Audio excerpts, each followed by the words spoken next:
Nuestra organización también es compleja en sí mismo.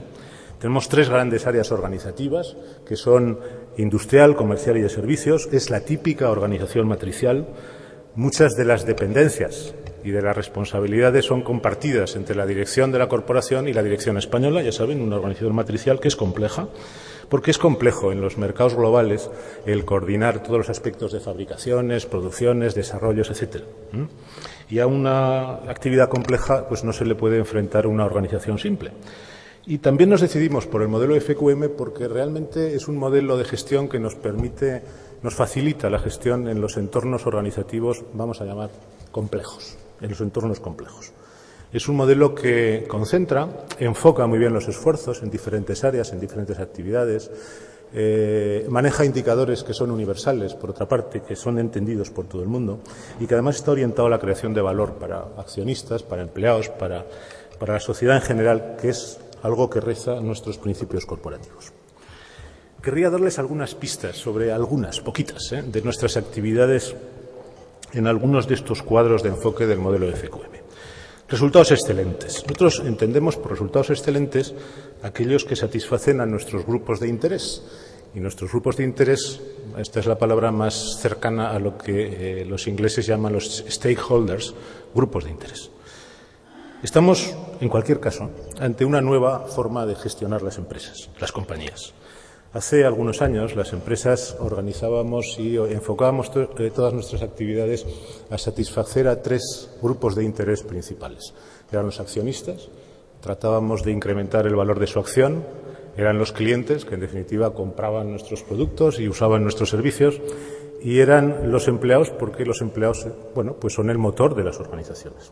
Pero esto que sigue siendo válido, pero en la escena han entrado hoy día otros actores y también a ellos tenemos que orientar, digamos, nuestras actividades como empresa si queremos ser sostenibles en el tiempo. Yo me estoy refiriendo a grupos de opinión, a las administraciones públicas, a los sindicatos, a la ONG, a las comunidades donde estamos asentados. Nosotros necesitamos conocer las expectativas de todos ellos.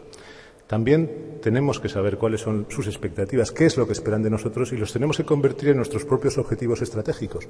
Porque, en definitiva, en la medida que nosotros hagamos como empresa lo que se espera de nosotros, en esa medida la percepción de una compañía crece, aumenta y en esa medida la propia compañía aumenta su valor.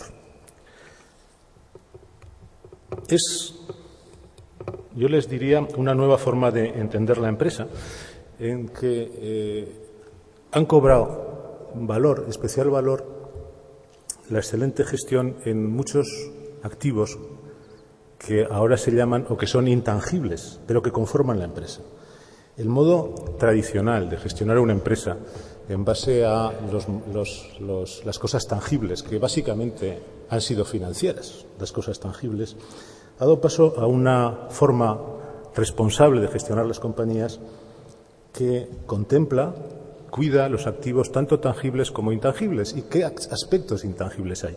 Pues el capital intelectual, la reputación, la transparencia, la ética, y que integra además en sus estrategias otros aspectos como son los aspectos sociales y medioambientales, aspectos que hasta hace poco se consideraban puramente técnicos y que, si acaso, en el mejor de los casos, tenían un pequeño trocito, un pequeño hueco en las memorias de actividades de la empresa.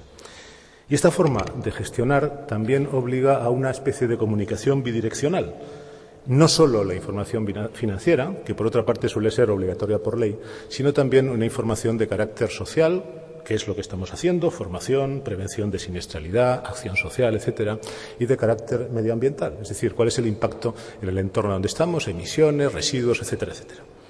Nosotros, por tercer año consecutivo, hemos dejado de editar nuestra tradicional memoria anual, que era una memoria básicamente financiera, como les digo, y editamos un documento que ni siquiera lo llamamos memoria de actividades, lo hemos llamado el último crecimiento responsable, y que en definitiva es contar a la sociedad lo que hacemos en todos estos aspectos que creemos que conforman la responsabilidad corporativa.